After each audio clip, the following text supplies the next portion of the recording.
Good afternoon. I'm Scott DeCamp with CatchMark SportsNet, and this is Season 4. Excuse me. Yes, it is Season 4. Got caught in my own words. Season 4, Episode 4 of the Van Dyke Mortgage CatchMark Sports Podcast, brought to you by Durgan Insurance Group. We're live from the CatchMark Podcast room in our Whitehall office. And again, Scott DeCamp here, joined by my other two fellow co-hosts among the three options here in the spring sports rotation. We got Ken Byard, who is a virtual regular on the show now. Pretty much consistent, on time. It's me. Those are admirable qualities, appreciated qualities. Thank you. And then Cody Cater, who joins us for the first time in the spring. Yep, option 2. Here I am. Long time no see. How you been? I've been great. I mean, the spring, the weather's not so great, but it's been nice to be able to kind of prepare for the summer. As a football coach, there's a lot of moving parts, and I'm not a great task manager, I'm finding out. So I need a little bit more time on some things. There's football stuff to do in the off season? Yeah. Oh. That's new? Yeah. Oh. Yeah, I know. We're trying to hold it together here in Rocket City. Are you coaching some track too in the meantime? I'm helping out. I can't say that I'm coaching, but I'm definitely there for support. We have like 12 kids on it that aren't necessarily track first kids. They're or track second kids. They're just on it because they need to be representing the brand and stay busy and move a little bit. But yeah, I mean, it's been going good when it comes to those things. But we just have a lot of moving parts, I would say, right now as we're kind of getting ready for May, because that usually turns into a lot of task management pieces there that if you're not organized, that you could get caught, a couple days behind. So how are you doing, Ken? What have you been up to? Good. Living the dream. Heading actually to Mexico on Wednesday, so we'll be there Wednesday through Sunday. My wife Jessica earned a trip through Raymond James, so they're going to take care of us, and she's going to do some professional development. I'll probably do some reading, just hanging out by the pool, taking in the culture. Did you organize that so that you could be back on Monday for the podcast? Well, obviously. Yeah. I told Raymond James, I'm like, listen. I'm committed. Like, your national convention can't go on Monday, so they changed it. After you opened it up that way. Right. After your opening statement, they're like, can we get it? We'll change it. Well, CatchMark is pretty big, so I understand why that happened. Exactly. Well, without further ado, let's welcome our guest. It's Chuck Persenaire, a longtime athletic director at Shelby. Thanks for joining us, Chuck. Well, thanks for having me on. Yeah, and going outdoors, stepping outside today in the 30-some degree temps after it was 80 just 2 days ago. I mean, how did you manage that? Well, I think every athletic director probably has minimum of four different weather apps on their phone, and they are looking at that constantly. You go from one day to the next. We were supposed to have a golf invitational today, and we were looking at weather actually last week and watching it line up, and it's like, you know what, it's going to be snowing, it's going to be in the 20s. I don't think we want to golf that day, so we canceled that on Friday. Today we canceled soccer. You can't see the lines on the soccer field with the white of the snow. So which app is the best? None of them. I covered a soccer match last year.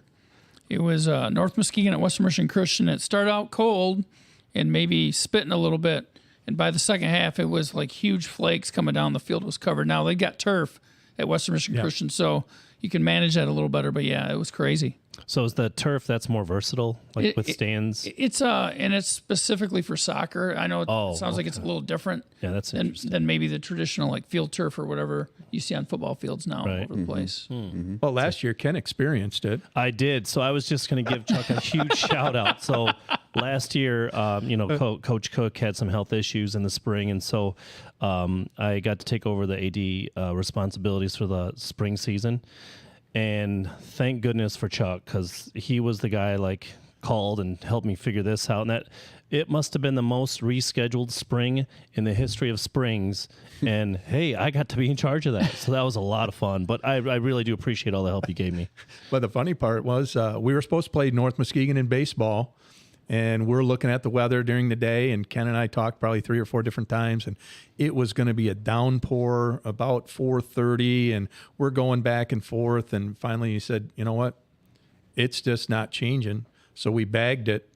about 5:30, Ken calls me, "Where the heck's the rain? It's like 80 degrees. I'm out here in shorts. There's nothing." And yeah, you got to go with what you got. Yeah. You make the call. And then when we did play, it was brutal.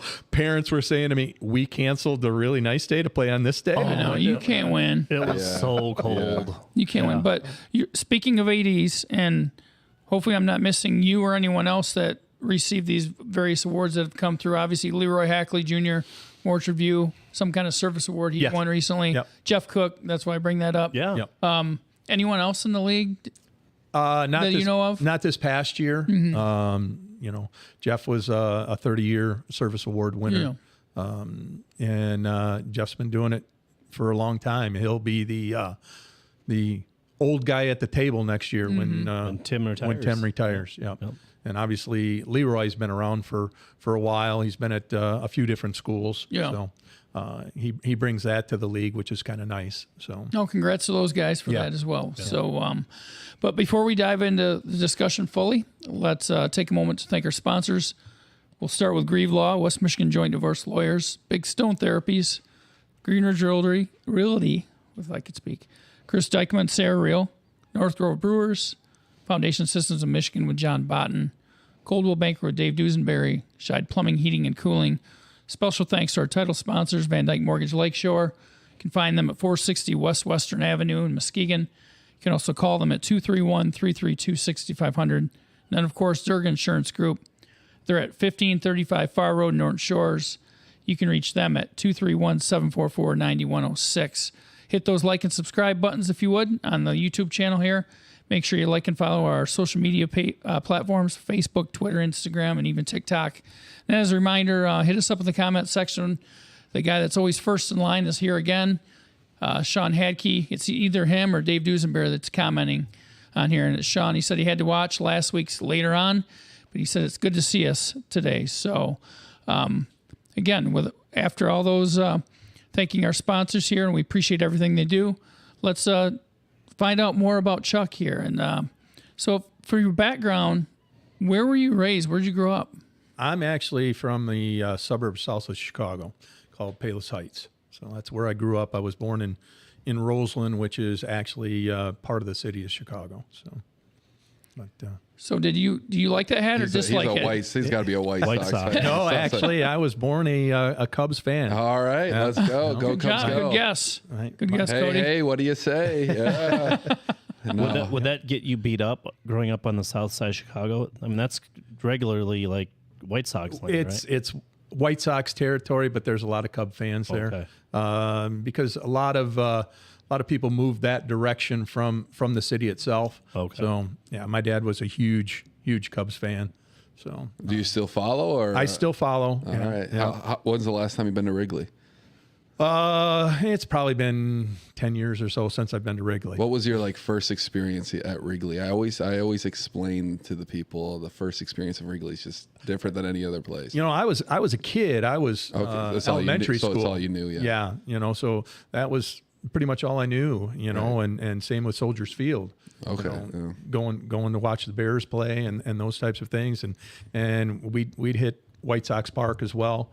The thing we liked about as kids, White Sox Park, was the fireworks. They didn't do those at Wrigley because they might hit people up on the on the buildings next door. Yeah. But right on. No, we like that. Yeah, I went there in 2017. Okay. That was my first experience, and it was against the Nationals, I think. And as we walked in, it's just to see the vines, to see the bleachers in the back, and to see the on top of the apartments. It just right. And then you hear Bill Murray talk about it before the game. They have a little intro to when you walk up the stairs to look down at the field, it just changes everything. And that was I was like, oh, I'm hooked. Yeah, it's pretty sweet. And then they ended up winning the World Series. So then it was like, all right, I'm in forever. So I have a friend that from Chicago who grew up on the north side, like in Evanston area, and hardcore White Sox fan. His dad grew up a White Sox fan, so that's what he is. But my first time at Wrigley, and I can't remember if it was with him or somebody else, but I know when we went one time, we were at Wrigleyville and went to that, I think it's Lucky's or something like that, the sandwich shop. So those huge sandwiches, like kind of like that you've ever heard of Primanti Brothers, that they have those huge. I mean, they're just enormous, but we had those. It was like on Man versus Food type stuff. But that was pretty awesome. Right. It is an experience. Yeah, it is. I had an uncle growing up that he was huge Cubs fan, and in August and stuff, you couldn't see him without the old transistor radio with the plug in his ear, and he always said, when I retire, I'm going to work at Wrigley. I'm going to work at Wrigley. Well, he did. And he said, "This job stinks." He was security and had to have his back to the field the whole time, looking up at the crowd. He's like, everybody's cheering, and I don't know what the heck's going on. This job stinks. I can't watch the game. He wanted to be like a vendor or something, right? Yeah. I just saw something on Twitter about the vendors over time. They're still working there from 80s. The same That's people cool. are still working all the way through. They die hard. Just a lot of teachers and stuff like that are on summer break do it. And, I've heard great stories. He about wanted that. to be the guy in a scoreboard that was changing the numbers all the time. Right, That's what he right. wanted to do. I was just at an Astros Tigers game at I'm not sure what the Astros stadium's called. I'm not that big Changes fan. all the time. Is it Minute Maid but Park or something? Minute Maid, yeah, it is Is it Minute still Maid. that? Yeah, and there was a train guy that wore overalls and just pumped the crowd up. I'm like, that's it. That's what I want to do. That's my job. Or he could be the guy at Miller. I don't think it's Miller Park That anymore. slides down the That slide. slides down the slide. Yeah, right, yeah. No. Or the guy at the Vikings game. Yeah. That Oh, blows out the yeah, hole in there. That's it. Found my calling. Yeah. You got to have goals. Yeah. So, what are your high school and college alma maters then? Well, my high school was Chicago Christian, and then I did my I got an associates at Muskegon Community. My undergrad was at Ferris, and my graduate school was at Western. So, what brought you here then? Well, my dad actually came to Hart, had relatives and stuff in Hart. So my grandpa, I never met him. He died when my dad was 5, and my dad had 6 sisters, and my uncle was a dentist up in Hart, or his uncle, I should say, and he said, Chicago's not a great place for a kid to grow up without a dad. So he would send my grandma bus tickets, and my dad came up here and spent his summers up here until he was in high school. And so we had family in the area. My parents bought a place on Silver Lake when, I was in elementary school. So I've been coming up here pretty much my whole life. And, all through school and stuff, I knew pretty much as many kids here as I did back home when I was growing up. So that's what kind of pulled me this direction. And we'll get back to Silver Lake in a minute because there's a lot of good stuff to talk about when it comes to that. But what sports did you grow up playing, or what maybe other interests you had? I played football, basketball, and I was a tennis player all through high school and stuff, and had some offers to go in college. But as you guys know, in '80s, if you had knee injury, you were pretty much done. A has-been, and that's what I had. I had preferred walk-on statuses at like Ferris and a few others, but had some other interests, so I wound up not pursuing that. Mm-hmm. So pickleball then. It's got to be in the mix, right? Like pickleball's in the mix. I always laugh at this. They keep saying it's a new sport. it's been around forever. I taught it 30 years ago in Yeah. class, and I'm going, this isn't a new sport, but It's a blast, It's fun. though. Yeah. Rick Zulik and I play in the mornings. Who wins? He does. So Did you see the doubles match recently with like McEnroe and Andy Roddick? Did you see that? I did. It's a big deal now. Like there's professional leagues and like pro athletes are buying teams, and it's crazy. Yeah. Agassi and Michael Chang, all those guys were. Yeah. No, it's impressive what they do too. That it looks a little bit different than when I play it, but That's how you looked when I strolled through the gymnasium that time in Montague. Yeah, I don't know, man. I mean, I'm a big pickleball guy, but I don't know if I'm You at know that who was level big into that? Ken Diamond was big into teaching pickleball. And so that's where I got it from. Yeah, I mean, I went down to during the Bahamas Bowl. We played Western Kentucky down there, and I was in the PE program, so we're playing a decent amount of pickleball here and there.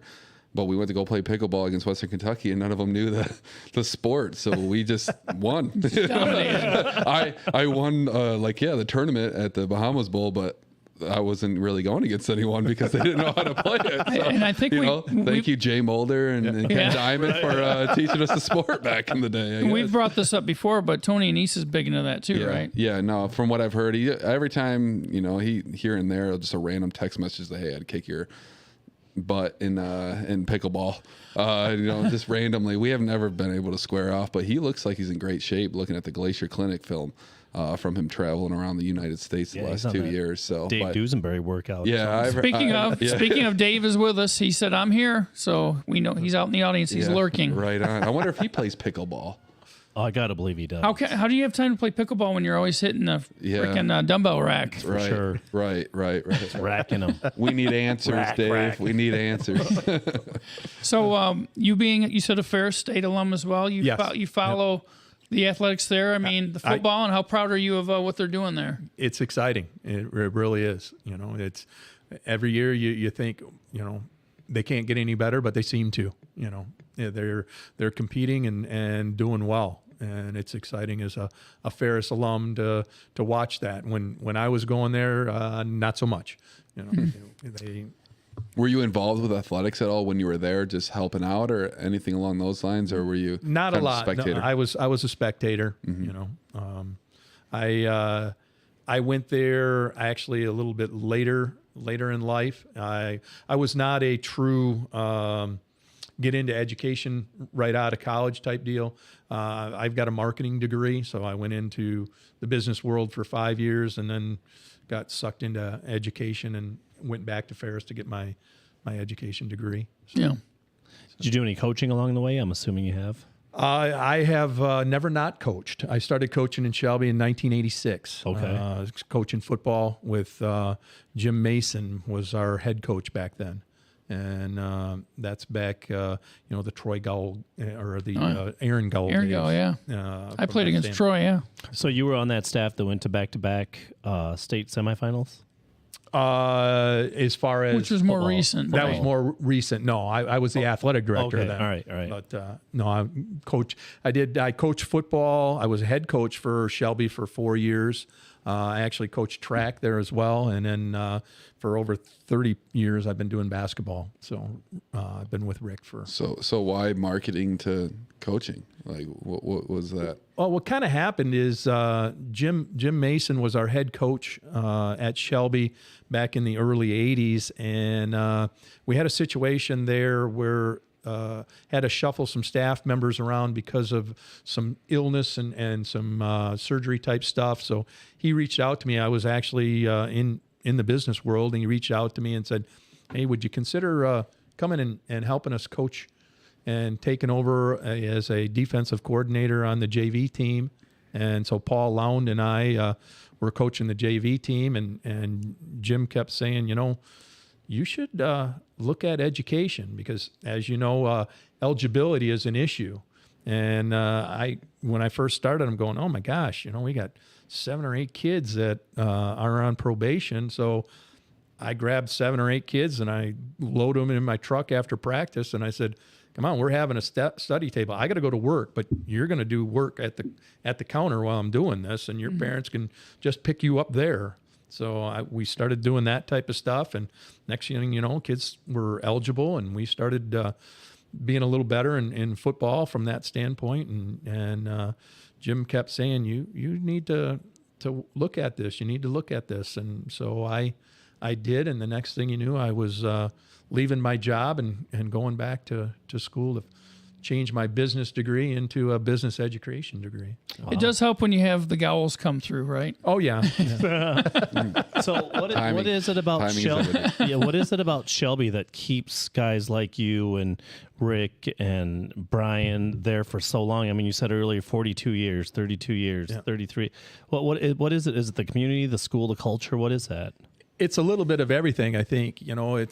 We always say we're a big family. And some of the greatest years I can think of is when sitting on the bench with Rick and Brian, because Brian coached JV basketball for us for a long time, and I was the freshman coach back when Brian was coaching JV basketball. And you think about those times, and we talk about that a lot, going to coaches' clinics and stuff like that, and the camaraderie that we had. And I think about the staff when I started there almost 34 years ago. We did a lot of stuff together as a staff, and that type of culture you just wanted to stay. So is that ever going to happen again? You've been in education for a while. You're looking down the pipeline here. Like, is that ever going to happen again? I don't think so. Everything you read is true as far as if I remember correctly, you graduated about 2010. Mm-hmm. That was my son's year at Shelby as well. Your age group moves a lot, and we've always said that they get a job, they're already looking for their other one when they land that. And I see that now in education. People they're a more mobile society, and so I don't think the days of I always say I'm odd and my kids agree, but the days of like myself, closing in on 34 years here at Shelby, and Brian with 42, 43 years, Rick almost 40. I think those days of people just lasting that long are done. On that topic of those guys, you have to have some great stories. Are there any that you can tell on the air? With those two, with Rick and Brian? Do you have to get the censor button ready? Oh, okay. I'll get that button going. I can remember one time with baseball, I'm standing on the fence right by third base, and Brian's out there, and we got a guy on third, and I'm sitting there, and I'm just going, hey, squeeze play. And Brian's never listened to me before, and he calls it, and we get thrown out, and he looks at me and he goes, would you shut up? And I didn't make the call. I'm just suggesting some things here. Now, if he'd have scored. Oh, yeah. He's taking credit, man. He's probably looking over like, that's my boss. I got to listen to him. So, but and Brian, like I said, he's year 42 in coaching baseball, and ironic text I got game 1 this year. He goes, still after 42 years, I got butterflies in my stomach before the game. That's awesome. And so, those are guys that you want, those types of people around the game. Yeah. So what, like from a coaching standpoint, what do you appreciate the most about those two people and people that have been around that long and that successful? They're in it for the right reasons. They're in it for the kids, and when you talk to Rick or you talk to Brian, Brian's already, to give you an example, the other night, one of our middle school kids after track practice is playing some Little League baseball. So he and his dad went down to the field to throw a little bit, and Brian's practice was done. He's working on his infield, that type of thing. Next thing you know, Brian's pitching with the kid for an hour, and it's those types of things. They are in it for the kids, and they're willing to do what it takes, But I'll tell you what, you don't touch Brian's infield. Yeah, I think most baseball coaches are kind of psychopaths about their fields. Yeah. Softball too, right? Yeah, they don't step on. What about football coaches? No, football coaches aren't. They have no say. No, we really don't. I mean, we had skunks on our field like all throughout the season last year, and so that was like Zeeland East was throwing chunks of sod back to our sideline like throughout. That was close to our last home game, and then I think I don't know. I don't want to give all our tricks away, but it definitely wasn't ideal playing conditions all of the time, but I don't think the football coaches can go out there and take care of it themselves, though. So we're okay with how it looks, and our maintenance crew and all of that. They do a great job. The painting of it looks great on Friday nights, But I don't know. I don't know if I'm in the budget. Your field or cut your grass. I don't know if I'm in the budget for all that, man. If you guys had turf, you wouldn't have to worry about it. Yeah. No, I love that idea though. That after practice, he's taking care of his his infield and all of that. Like taking care of the infield, but taking care of the future too. It's just not, with the younger kids, kind of planting it, just being there for them and kind of. Yeah. Well, and I think that's that's exclusive to coaches that really, like you said, are in it for the right reasons. I could see Cody, getting done with football practice and seeing a kid out there throwing, and there's no way you're stopping yourself from going, hey, you could do this or you could work on this. And I'm the same way, like you see kids and you just, it's inherently in you to go and help or to try to get it out of them. Yeah. You might not even know them. And it's just like, hey, we could work on throwing. And try to make their day type of thing. But it just sounds like it's for, like, they're living their life with a deeper purpose than just possibly just earning a paycheck and showing up during the season. Like, their resume matters to them a little bit, more than maybe some of these other people. I think that's part of it too. Like, just listening to that story, like, it matters to him. He's prideful of not just himself, but Shelby and the program. And it's just like that. That's what I'm wondering. Like, is that going to continue? I think it's just going to be a little bit more spotty than it was before. Yeah, that's probably my take on that. Yeah. Well, and I don't think that all the travel industry and all those sports, they do take away from some of that. That kids, they play for their schools, but they're just as happy to go and play for their AAU Storm team. Right. Yeah. And those weren't options before. No. And so I don't know if kids are necessarily invested as much or as deeply as they have been in the past, not because it's because of their own fault, because of the options.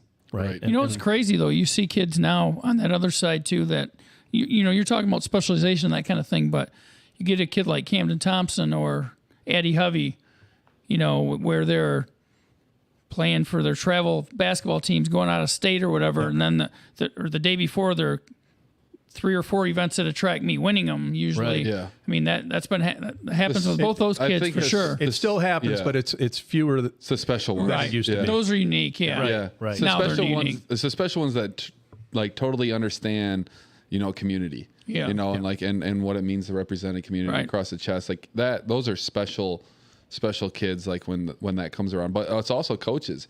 Some younger coaches might not want to invest as much time on their in their infield because they're not getting as much out of it because the kid's doing 500 other things, rather than like, hey, I'm going to show you example by example. I'm going to take care of this. I'm going to take care of the future by an hour after practice. And I think that piece of it is just as important, but it takes a strong person to be able to do that. A strong-willed person that's prideful, in their work. And I think that's like, I just kind of keep coming back to that. Like, there's obviously something special to keep staying around a town, of Shelby and raising kids and families. And I want you to be a part of what I invested so much time into, but I totally believe in. You look at Brian Wright and Rick Zulik, they carry themselves very well, but I know there's a really burning competitiveness. Oh, they're competitors. How competitive are those guys, really? I think you can compare Rick to like a duck. All right. When you look at a duck in the river, they're pretty calm on the surface, but they're paddling like crap to get where they want to go. You watch Rick, and on the sidelines, he looks pretty calm, pretty cool. But you go in the locker room and the competitor, hey, come on, he gets after him. And in practice, it's all of a sudden whistle blows and, hey, you're on the line, because we're not going at the level we're supposed to go. And, he stresses, and both of them do, they stress the fundamental pieces, and fundamentals are going to keep you competitive. And even when you don't have the athletic talent that you used to have, but if you're running the fundamentals, you're still going to be there. And that's what we always say is, we want to just be close. We want to be close. And then we're going to have a shot in the end. Well, and just to speak to that, I mean, this year was a prime example. This might have been one of his best coaching jobs. I didn't think that athletically that they would compete in basketball, but they won some games that I was surprised that they won just because of that. The focus on fundamentals. They run their offense. You know what you're going to get. They're going to wait for you to break down. And when you do, they're going to take advantage of that. I thought he really coached his tail off this year. I agree with you. I've always said that bad teams can get good coaches fired, and sometimes good teams make good coaches. Yeah. But Rick did a great job, and you look at that, and it's you come to his practices, and we are running the fundamental stuff. We're looking at what we want to run, and we stick to that. And you change a little bit according to what talent you have. Right. There's some years where you want to press, but you look at that and you say, you know what? I just don't have the speed or that type of thing. So let's drop it back and maybe go half court, and Right. you make adjustments that way. But those are things, that you do, and that's through experience. So this is year one of West Michigan Conference expansion. What do you think the early returns have been? I think it's been pretty good. I think it's been well received by people, especially there's always the traditionalists, and I'll be honest with you, I was one of those. Ken Diamond back when he was running the ship at Montague there, he and I'd sit next to the table, and every year it was kind of coming up a 4-4 vote, and it's been pretty good, I think. It's got some things that we have to look at, but we knew that was going to happen. How often do you think they're planning to look at, maybe, I don't want to say the shakeup, but where you have to maybe realign the divisions? Obviously, the OK conferences do it periodically, and I'm assuming the West Michigan Conference will be doing it. Yeah, the OK, if I remember correctly, is every 2 years they look at it. 2 years. We said that we aren't going to look at it for the first 4. And the reason for that is it was, all right, we're just getting started. There's probably bigger fish to handle first. And then after that, we'll look at that. And the other part is it gives us time to compile some data and to be able to look at some stuff. And then after that, we'll talk about, do we want to look at it every 2 years, or do we want to keep it longer than that, from that standpoint. So after that, will you be around? Like, is there a grand plan to have the 3 of you walk out on the same day and kind of like, name streets after you and Shelby, and like the Mount Rushmore is set now? You got to remember, Rick's been retired from teaching for a while now. So I think it's been somewhere 5-6 years now that he's been out. When we play pickleball in the morning, he'll, what do you think? This retirement stuff's not so bad, because I'm getting ready to shower and get to class. And he's going home to have another cup of coffee and lay on the couch. Yeah. And so, he said, yeah, going home after this isn't so bad. Well, he better beat you then. You know what I mean? Right. Like he better beat you. Got other things on his mind. Point. He's just trying to get to the old couch and get some coffee. Totally honest, I really don't have a plan of when it's going to be. At the end of this school year, I have to renew my certification, so I know I'm good for at least 5 more. Okay. From that standpoint, So if there is a Mount Rushmore, as you alluded, we got room for another face on there. Who is it? Bishop Lee? I'm just kidding. Sorry, Bishop. I like Bishop. He's a good dude. Yeah, He is a good dude. Yeah. He's a nice kid. Bishop's a good kid. So, just about still looking at in your role, you've seen, hundreds of athletes come through, not just at Shelby, but in the conference. Who are some of the best you've seen come through in Shelby and into the conference over your time? We look at Shelby. I'd say in the early 90s, in my era, Mike Mumper was one of those. Fantastic baseball player, leading rusher holder at Shelby. He beat Dade Witzel, who went on to play with the Bears. Mike was an interesting character. Went on to play some football in college, but baseball is what his love was, so he played baseball in college. But the thing about Mike was, I coached him in football, and he was one that he would get really nervous, but he was strong and fast. And after he'd have his first long run, I had to get him out because he was going to puke. And Sounds like Cody. Yeah. No. It was always nerves, and we always had a little can of 7-Up so he could take that to try and settle his stomach down a little bit. But I can remember we were playing Hesperia, and he had his long run, and usually he would score. So I could sub him out, and we'd kick the extra point, and he'd puke on the sidelines and have a little 7-up, and we're good. Well, he got tackled right before the goal line, so I had to leave him in. So here he is in the backfield. He's literally puking in the backfield while we're getting ready to snap the ball. And, Love it. And I'm going, he's got to hurry up because he's getting the ball. So Sorry to interrupt, but you got to run this. Yeah. Did you guys ever get that nervous, those butterflies, or no? At college, I think that's when I started recognizing them. I mean, I might have had them in high school, but I didn't recognize them. I mean, I remember Matt DeYoung, his first year playing football in his junior year, he didn't take it serious that you had to hydrate and do all of that, and he decided to not hydrate going into his first game against OV. He had a long catch early, and then he puked at the goalpost. He caught it, ran through the goal line, dropped the ball, puked at the goalpost. He subbed himself out, so we didn't have a kicker. Well, I was going to say, because he could puke on the ball, but then he could kick all the puke off it when he kicked it. Exactly. So. No, we didn't have a kicker. We were calling for people. I think, I don't remember it. I know we didn't make it, but I don't know how or who kicked it. But that's my only puke on the football field story where I'm like, we told you.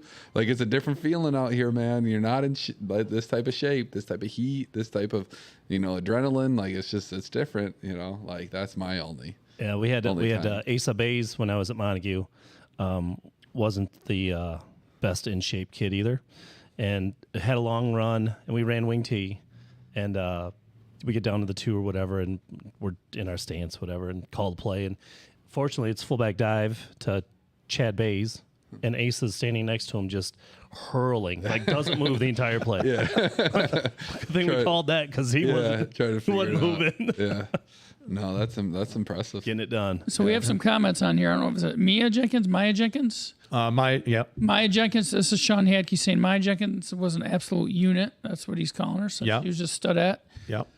Chris Schmedeknecht, is it? Chris Schmedeknecht. Yep. Schmedeknecht. Yep. Okay, I was close. Not too far off on that. You think about you mentioned Addie Hovey. Her dad Jeff was a fantastic basketball player for us. Corey Parmley. Was another tough athlete that came through, and then you start getting into, Ed Felt and in wrestling and those, so we've been fortunate to have some fantastic. Chris Vanderslice was another one that I think about coming through those years, and I've been fortunate in all the years that I've been there that see some really good, not just good athletes, but good people come through there. How many Gowls have gone through the building? Between the Aaron and Troy Gall family, you had Aaron Gall cousin. Okay, then you had his sisters came through that were good ones as well. David Duesenberry says Aaron and Angie Gowell. Aaron and Angie, yep, and they came through, and their younger sister was good as well. Then you look at who was the other one that I was saying? Oh, Rachel Hoffman was another one, 2-time state championship in track.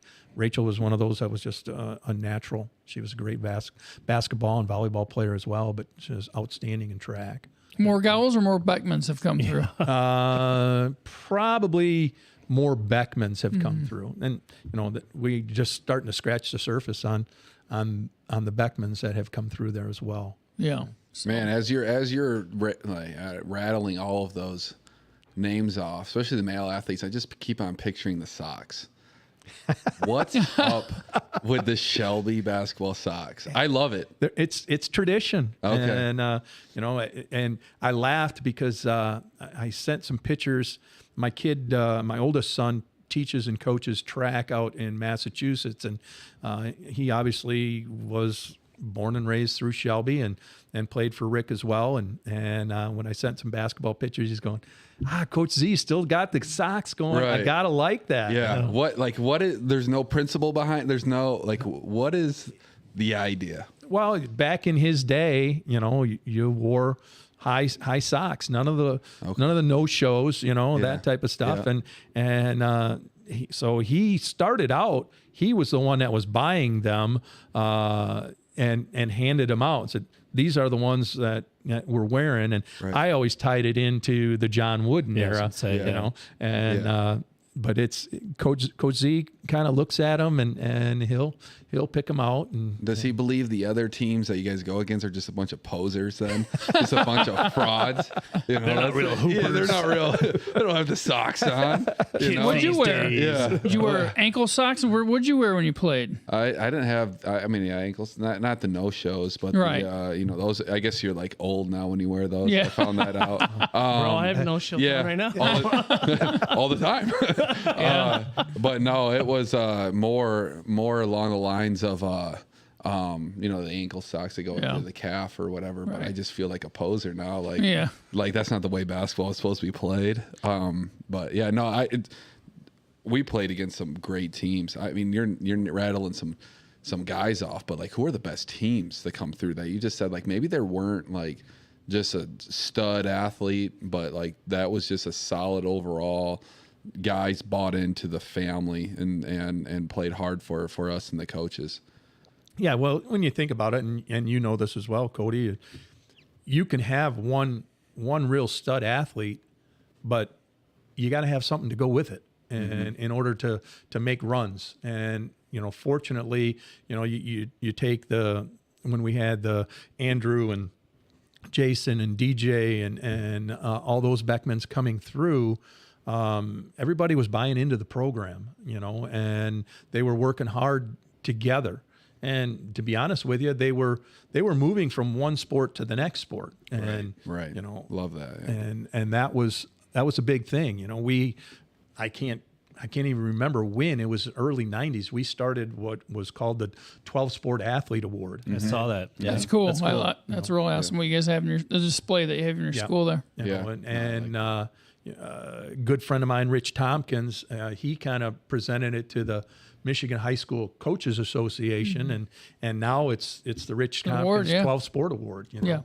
Yeah. We were talking about it one day when Rich and I were water skiing, and he said, you know, what is this? I said, well, you got to play a sport every year and each season for the 4 years that you're there. And the first year that we did it, we had a couple. And there was a little bit of scholarship money that went with that. But then you look at, if you go in there and you look at our 2010 group, there was 10 or 12 boys and girls that were 12 sport athletes, you know. Has that died off? Yes. Has that slowed down a little? Yeah, it's slowed down. So speaking of fantastic athletes, you got one coming through now, Nevaeh Gauthier. Yes. She could play the other sports, and I'm sure dominated those too. And I know she used to play those sports, but outstanding volleyball player, like national level, getting looks from virtually all the Big Ten powers and others. How good could she be before it's all said and done? And what makes her special, makes her different than maybe some others? And she's only a sophomore, right? She's only only sophomore. Yeah. I laughed. I got a thing a couple weeks ago from the Detroit area all sport athlete committee, and they said, you know, you didn't nominate Nevaeh, and I said, well, the number one thing on the nomination form is they got to be a senior. She's only a sophomore, and she's a sophomore. Yeah, she's a sophomore. Yeah, that's what opposing coaches say too. Yeah, Right. Nevaeh is number one. She is one of the nicest girls you'll meet. Always has a smile on her face. One of the sweetest girls. But Nevaeh is a competitor.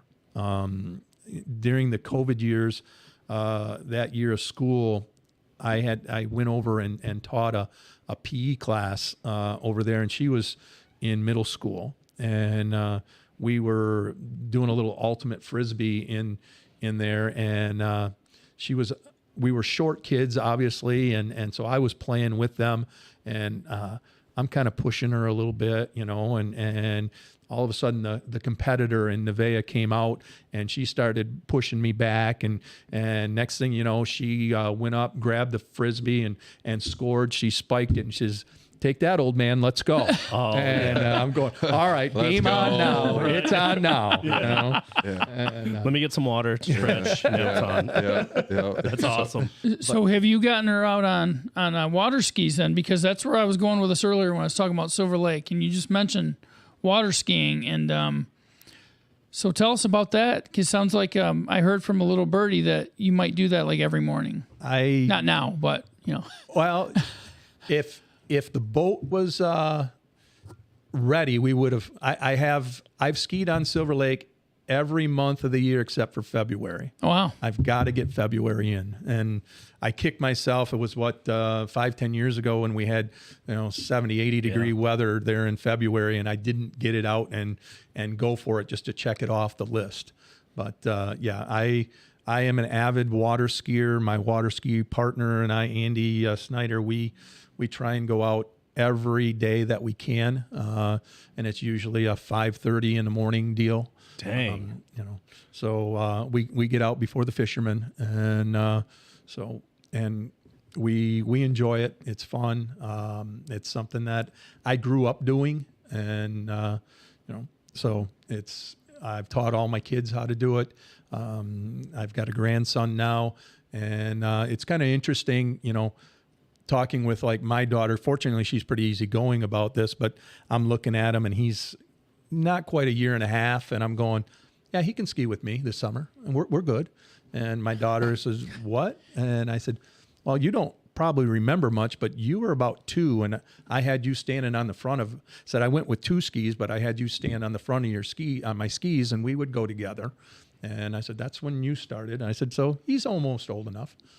So maybe when you retire, SeaWorld might be looking for some water skiing stunt folks. Yeah, or instructors. So I was 40 when I first water skied. It was an absolute train wreck. I thought I was a fairly decent athlete, and that whole thing was just a mess. Like, what am I doing? It can't be that hard. I've tried. Figure this out. Like, people are watching. Like, figure it out. Then my son shows me a video first time he water skied. He's like, doing the whole thing. I'm like, whatever. Did it right away. Whatever. That's all the plyometric stuff he's doing now. Apparently, yeah. So what about you? You've been water skiing? Nope, I've never. Downhill skiing? Anything like that? Water skied. I've wakeboarded, but Okay. I've never water skied. So again, I'm a poser, not wearing the right socks. And then now I'm boarding. But I've always said when I grew up here, I've been on White Lake twice, before I moved back from college. So like we never really hit the water. I don't know what we were doing, but like looking back on it, like we were at the pier, here and there. But I didn't have any friends that had boats. I didn't have, not a lot of us, were ever really found on that water. So I mean, not that I'm scared of it, but I really don't mess with it, man. Like that is like that's intimidating, and that's like it's kind of interesting that you very say that. Interesting. Yeah. The year that I coached at Whitehall.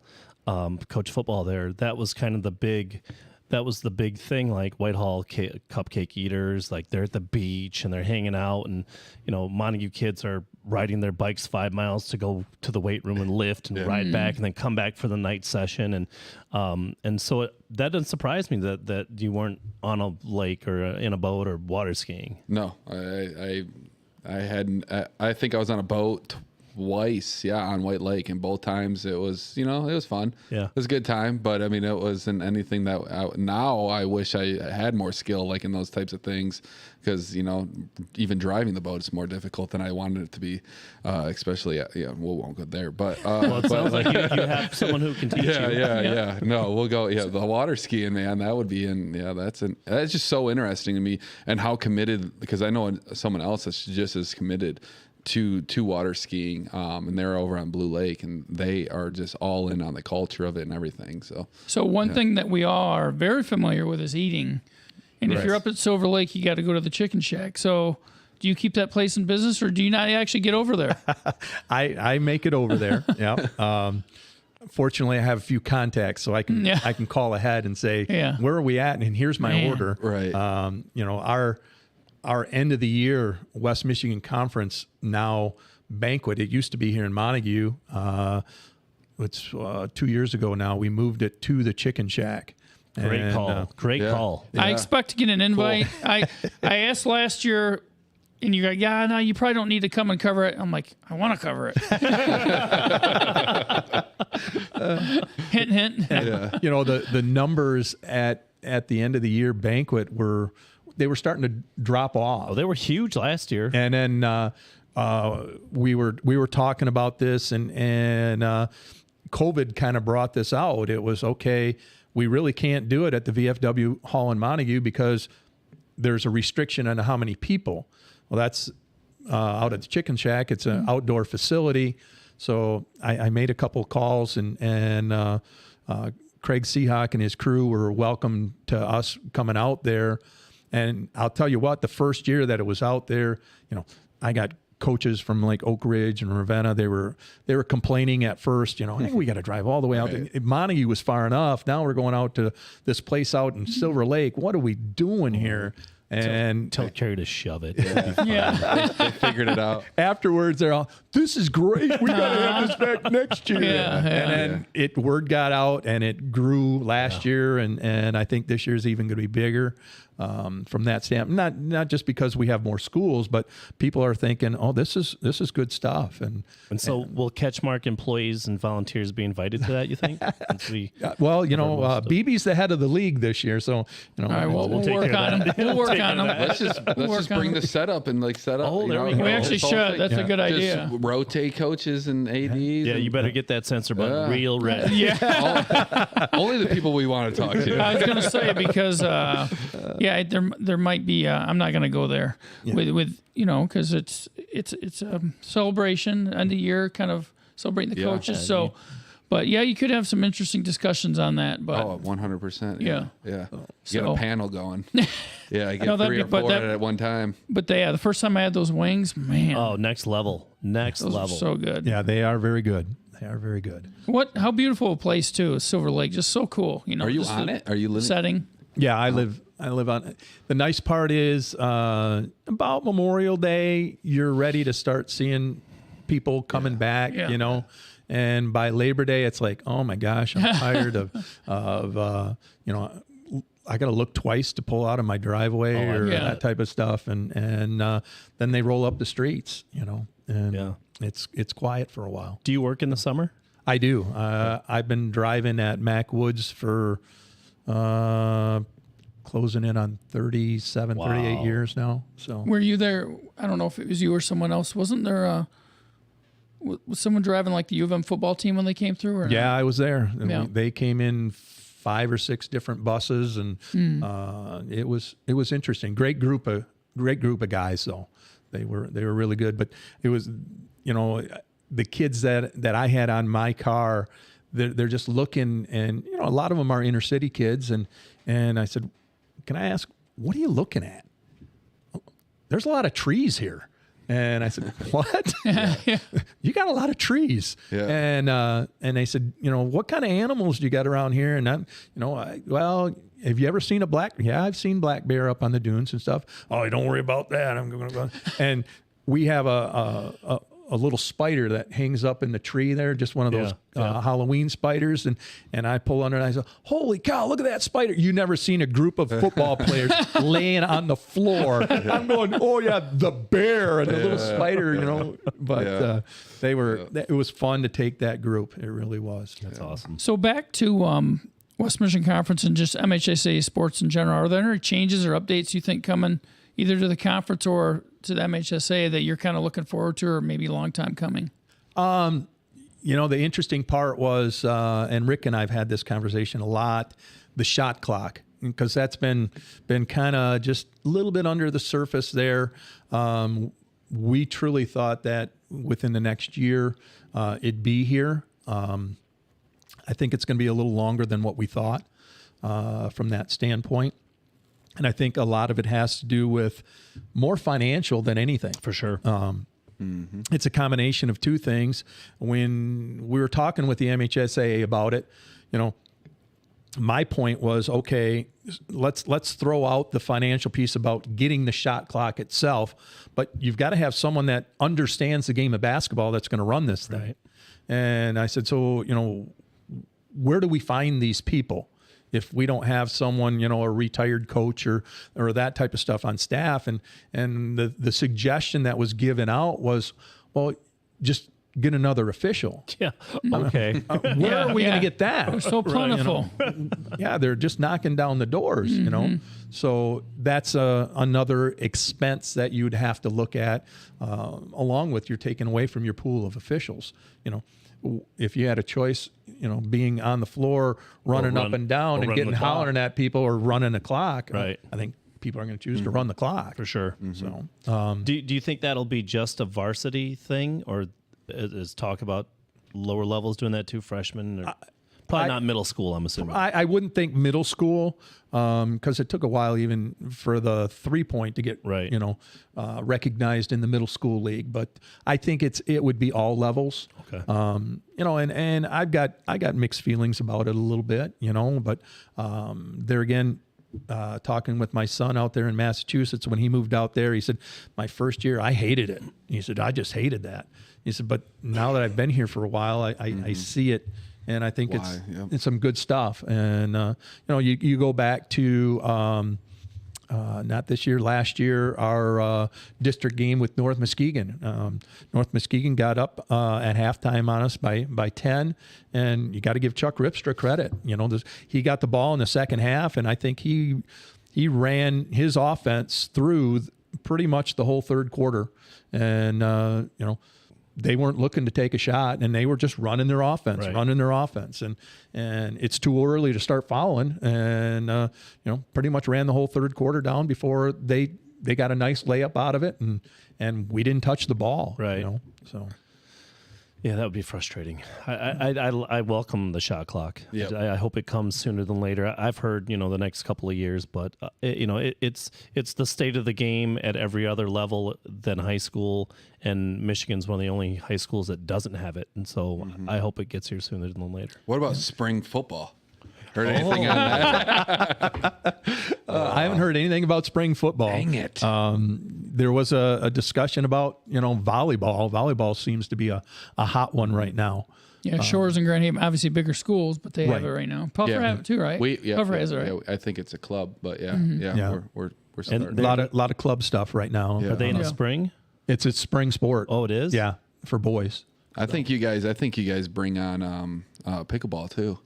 You know, like I think that'd be a good start. Why not? I mean, it's going to at some point in time, but you know, it is interesting to see that in doubles. That would just be, you know, that would be a cool thing to see. You know, in our league, one of the talks was, do we want to do a club fishing turn? You know, We have. You've got one. We have fishing. Yeah, North Muskegon has Freeport has it, I believe. Okay. So one thing I wanted to bring up, kind of a couple housekeeping things, is and Ken knows this young man all too well, but Tate Panucci, North Muskegon sophomore, was just you know, declared in remission. He rang the bell at DeVos Children's Hospital. He had a 2-year and about 4-month battle with leukemia. It's still an ongoing battle. He's not out of the woods yet. You know, it's 5 more years until you're declared cancer-free. But, I mean, just you've been close to the family, close to Tate through this whole thing. I mean, how special was that moment, and just how special of a kid and family is that? Well, yeah, so not only is he, you know, a Norseman, but he's also a neighbor. He lives 2 houses down from us. So, you know, that's a special moment. And kudos to you on the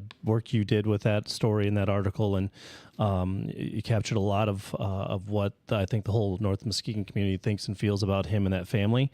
And I go along with what his dad said, Vince. You know, the day that he can put the helmet back on and walk the field again, hopefully this coming fall, that's going to be a special night. You know, and Tate's always been a kid who's been in the mix as far as athletics, especially football, and to not have him with us the last couple of years have been tough. But that Friday when he can put it back on, it's going to be a great night. And it's a classmate of your son, right? Yeah, he is. He's part of our family, really. And so we're excited, and to hear that things are going well and he's kicking cancer's butt. It doesn't get much better than that in terms of what you can hope for. In fact, it was a couple years ago when we were in their driveway You were the first one, I think, to sit down in the chair, weren't you, to get your hair buzzed? I did, yep. And Tate had no mercy. He just grabbed the clippers and he was like dug into my, like, I'm here to support you, Tate. Like, you're scalping me. But the community has rallied. We've said our prayers and we continue to do that for him and his family. They've been nothing but spectacular. And Tate's just a great kid. One cool aspect about that, too, and now if he can make the return, for the opener, North Muskegon is scheduled to host Pewamo, Westphalia. Mm-hmm. Now, I heard from Vince Panucci, Tate's dad, that I think shortly after the diagnosis, maybe somewhere around there, the Pewamo coach sent him like a $150 gift card. Yeah. And then, for that, maybe to be his first game potentially, that coach coming over here playing him, that's how cool is that? Yeah, I mean, we can beat him, and then he can give him give him his $150 back. Yeah. Well, that's a good place to end it right there, I think. So, but before we do, I wanted to just kind of give one more quick shout out to the this Saturday we have our CatchMark SportsNet West Michigan Conference Winter Sports Player of the Year banquet. It's an invite only thing because we invite the finalists and their guests, etc. But I'll just announce the winners real quick. It was Oak Ridge's Anna Lundquist in girls basketball, Whitehall's Camden Thompson boys basketball, Mason County Central's Nevaeh Went in girls wrestling, Whitehall's Shane Cook in boys wrestling, Oak Ridge's Kira Twining in girls bowling, Holton's Chase Albright in boys bowling, and then Mason County Central's Emily Adams competitive cheer. Now, the panelist here decides the three finals, and that's completely up to the fan vote to decide who wins that. But the banquet, again, will be 5 to 7 p.m. this Saturday at the VAC in Whitehall. We will be live streaming the awards portion, which should go on about 5:45. So for those who might be interested in watching, you can do so on that. But any other closing thoughts, parting shots you guys like to make? No, just best of luck with the weather and hopefully not having to deal with a lot of the rescheduling and just keep doing the good work. No, right. Appreciate having on. What do you think about, do you like all in for playoffs, Cody, or no? I'm indifferent about it. I think like I would like to just be able to play people, like just schedule anybody that we want to play and that wants to play us, and like let's find a spot for it and make it more of a community driven thing. Because week 2 we're going over to Farmington and we're trying to figure out how to get over there and all of those things, and our community to get over there. It'd just be nice to be able to play someone a little closer, because we're not worried about playoff points and we're not worried about anything like that. And our communities can just kind of make it a little bit more of a, I guess, of a spectacle. But, so like that part is nice, but also the other piece is that we want to get into the playoffs the old fashioned way, and we want to win a playoff game and then make a run, just like maybe that we did when we were in high school. Yeah. But it would be nice just to be able to play whoever we want to play, because that's one of the changes that I think you're going to see very soon. Okay, I think so too. Next year, no spring ball, but that. Yeah. Oh, okay. All right, we'll take it. We'll take it. Yeah, we'll keep riding with it. But no, this has been really cool. I've always said that I wanted to, get up there to that Shelby culture and see what's going on there. They beat us my senior year in basketball. And it was a team effort. Like they had dudes on their team, but it was just something that you see that like. I want to know what the brotherhood's like. I want to know what the talk is like. I want to, because it rivals, I guess you would say, Montague, just the means of the community. Like you said, it's family. Yeah, and it's awesome. A tight group of kids, and a lot of parent sleepover stuff, and they get involved. And hey, I'm going to have this group here, and we're going to have and that's what it is. It's awesome. Family, and you get them close together like that. And then you become successful. All right. So before we sign off, one final time with our sponsors here: Grieve Law, Big Stone Therapies, Greener Jewelry with Chris Dykman, Sarah Reel, North Grove Brewers, Foundation Systems of Michigan and John Botten, Coldwell Banker with Dave Duesenberry, Scheid Plumbing, Heating and Cooling, and then our title sponsors: Van Dyke Mortgage, Lakeshore, and Durgan Insurance Group. That'll do it for Season 4, Episode 4 of the CatchMark Sports Podcast. Thanks again for joining us, Chuck. Well, thanks for having me on. I enjoy it. It was great episode. Have a great week, everyone, and we'll see you next week on the CatchMark SportsNet podcast.